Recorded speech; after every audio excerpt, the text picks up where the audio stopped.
Welcome to There's Nothing Artificial. I'm your host, Rich Hyman. Thank you for joining me on this journey where we examine cybersecurity, artificial intelligence, as well as machine learning and their intersection. Today, I'm joined by Marvin Wheeler, the Chief Innovation Officer at SilverSky. Thanks, Rich. It's great to be here. We talk about it a lot internally, but it's such a challenge now because the adversaries are so sophisticated. They Yeah. are, nation states are investing trillions of dollars into these teams such that you don't see it as often in the United States that the top of the top of the top coming out of MIT or Georgia Tech or you name the high level engineering schools. You don't see them often going into government.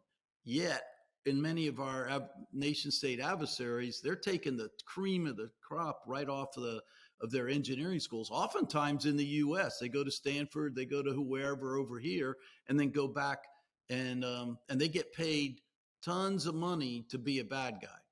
Yeah. And they have the best of the best doing it. So, are you talking about using talent for offensive cyber? Oh yeah. I'm saying that if you were to look at this as if you were like a private equity, you would turn around and say 10 years ago, you'd say, yeah, my cyber team that I'm using offensively to go, Yeah. extract ransomware and all that, it's costing me a ton of money and it's kind of a bad ROI. You fast forward to today, these very people are creating analytics and AI engines and such that, oh wow, their ROI has gone up tremendously because they can create repeatable analytics that just can run and spray across the internet looking for anybody who's made a mistake. I didn't anticipate that we would talk about offensive capabilities, much less offensive AI. However, yeah, to me, it seems to be. I think what you're talking about is a reality, or going to be a reality in a short amount of time. It seems to me, however, the pressure that these offensive campaigns are going to put a lot of pressure on existing technology, and I think specifically it's going to put more pressure on the like traditional paradigm of like rules and signatures and everything else. That's Yeah, it. That's to me, the charts that you showed me years ago, we argue about them all the time about the rate of learning, yeah, but the rate of learning of the adversary is just infinitely at a steeper climb than what our legacy tools have been able to keep up with. And we're not for advanced methods like our team is doing. yeah, It's just there's no way to keep up with what these guys are doing to infiltrate. yeah, yeah, yeah. Totally agree. And I think there's actually it's a 0 day market Right. where governments around the world are paying 7 figures for 0 days, and in many cases they're just storing them for Right. like some future eventuality or potentiality.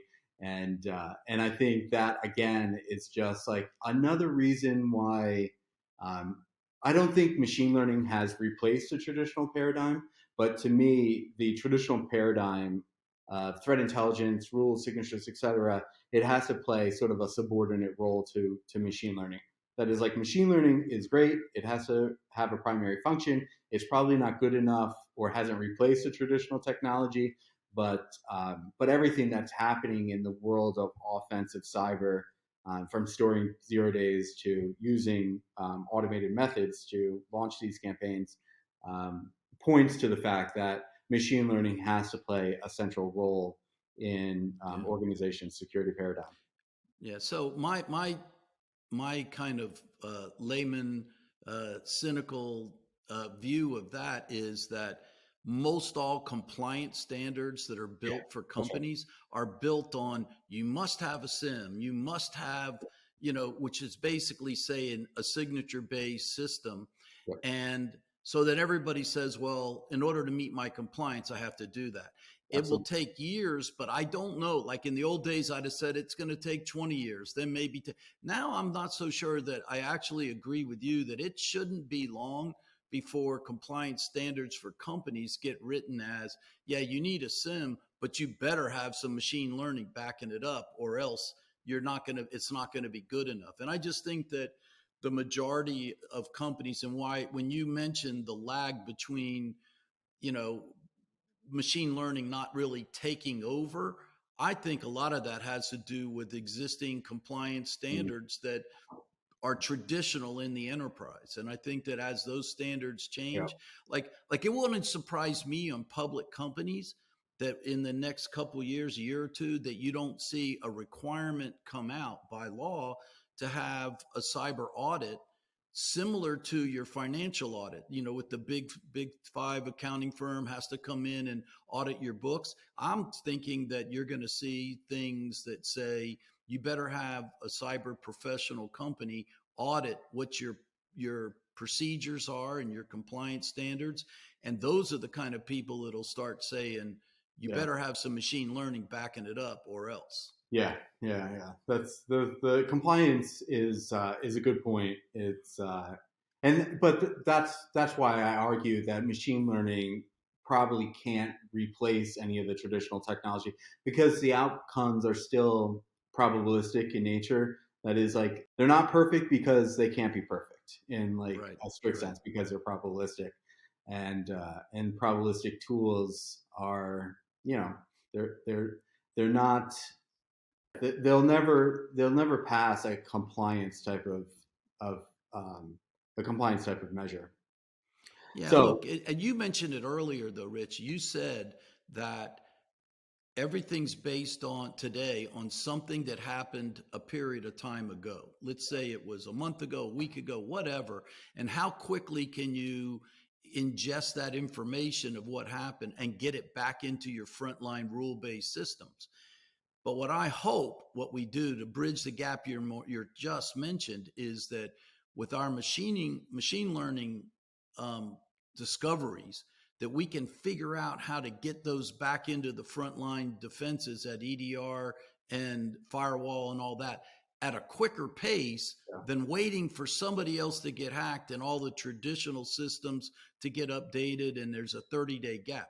What if we can do it in an hour? What if we can do it in a half hour? That we determine something that's nearly 0 day and then quickly update the firewalls and the endpoint systems so that we're taking advantage of that technology, but we're improving its effectiveness because we're letting machine learning feed yeah. the the new things to screen for in a much more time efficient basis. Yeah.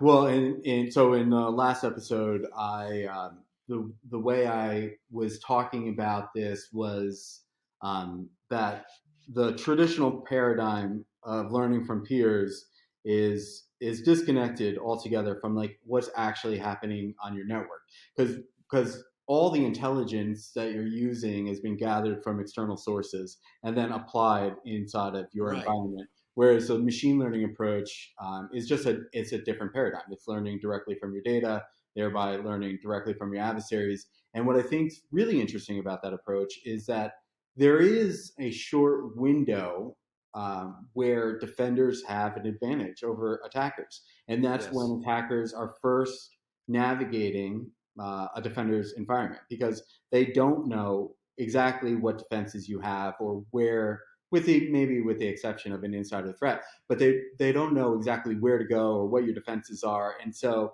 it's an opportunity to learn from their, like, tradecraft or lack of tradecraft, their mistakes and their successes, etc. And it's really like that short period of time when they're doing, like, their reconnaissance, that there's the greatest asymmetry between attackers and defenders, where it favors defenders. And the traditional paradigm kind of overlooks that period altogether. They're really not looking at the Yeah. reconnaissance phase. They're kind of looking into near the boom, Yeah. Yeah. part of Yeah. Yeah. that Yeah. Yeah. transaction. So, The dwell time. Like if you yeah, can well, reduce their exactly. dwell time, then you've kind That's of it. have them beat. All right. Yeah. Well, I think I've taken enough of your time, and I really, thank you for joining me. Well, thank you, Rich. This has been great.